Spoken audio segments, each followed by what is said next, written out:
سنن ابو داؤد کی حدیث نمبر ہے 2802۔ حضرت عبید بن فیروز رحمہ اللہ یہ تابعی ہیں۔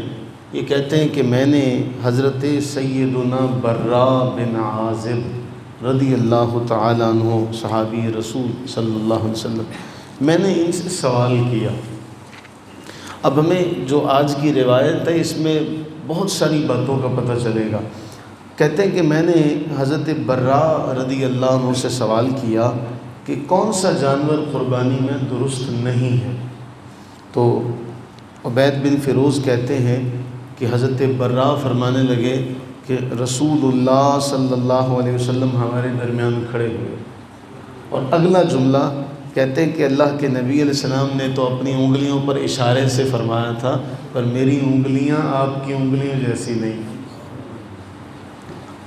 آپ نے تو ہمیں انگلیوں پر اشارہ کر کے فرمایا تھا، میری انگلیاں آپ کی انگلیوں جیسی نہیں ہیں۔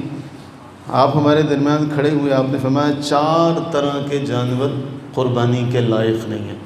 عبید بن فیروز کے سوال کا جواب دے رہے ہیں کہ حضور سرور عالم صلی اللہ علیہ وسلم نے فرمایا کتنی طرح کے؟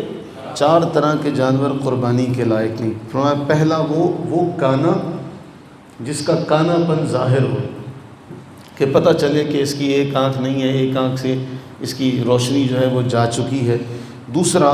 ایسا بیمار ہو جس کی بیماری بالکل ظاہر ہو، پتہ چل رہا ہو کہ یہ بیمار ہے، اس سے چلا نہیں جا رہا۔ تیسرا ایسا لنگڑا کہ اس کا لنگڑا پن بھی ظاہر ہو، محسوس ہو رہا ہو، دکھ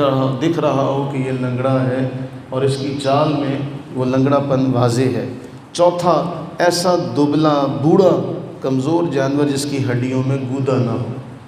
فرمایا یہ 4 طرح کے جانور ہیں جنہیں نبی سرور عالم صلی اللہ علیہ وآلہ وسلم نے قربانی کے لیے پسند نہیں فرمایا۔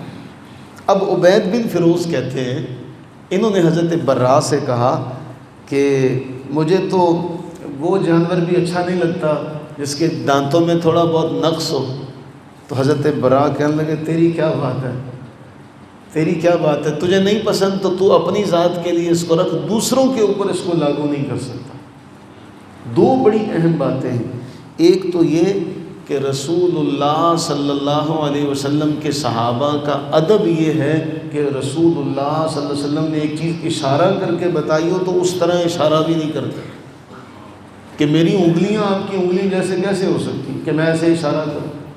نہ جانے کس طرح آپ نے بتایا ہوگا لیکن آپ نے اس طرح سے کیا نہیں کہ میری انگلیاں آپ کی انگلیوں جیسی۔ دوسرا کہ جو حدیث کا معاملہ ہے وہ اور ہے، ذاتی پسند اور ناپسند کا معاملہ اور ہے۔ آپ نے عبید بن فیروز کو اسی وقت ٹوکا، تیری کیا پسند ہے جو تجھے نہیں پسند، وہ تو اپنے لیے تو معاملہ رکھ سکتا ہے کہ تجھے اس کے دانتوں میں کوئی نقص ہے، تجھے وہ معاملہ، تجھے وہ جانور پسند نہیں ہے، ہاں تو کسی کے اوپر اس کو حرام نہیں کر سکتا۔ یہ تیری پسند ناپسند کا معاملہ، یہ کتنا اہم معاملہ ہے کہ ایک بات ہے جو حدیث میں آئی ہو، ایک حکم ہے جو حدیث میں آیا ہو، اب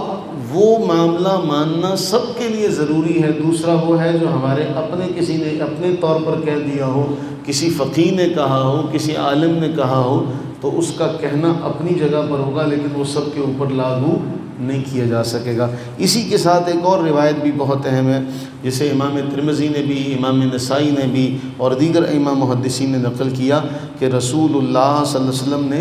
حکم دیا، امرنا رسول اللہ صلی اللہ علیہ وسلم ان نستشرف العین والاذنین، کہ آپ علیہ السلام نے ہمیں حکم کیا دیا کہ جب قربانی کا جانور لینا ہو تو اس کی آنکھوں کو اور اس کے کانوں کو خوب اچھی طرح سے دیکھیں۔ اس لیے کانوں کے حوالے سے فقہا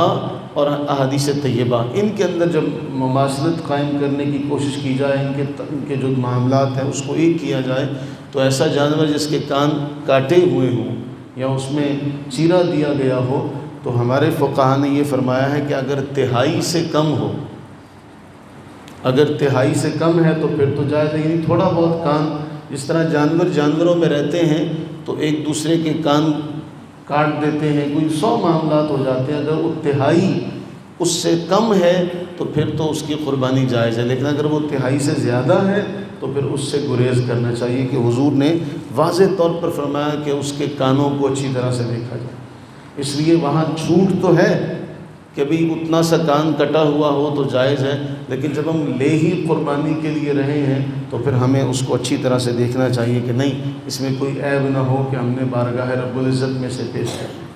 اللہ سے دعا فرمائے کہ اللہ تعالیٰ جس کو اللہ نے توفیق دی ہے اللہ اس کو قبول فرمائے، اور اللہ تعالیٰ سب کو توفیق و ہمت نصیب فرمائے۔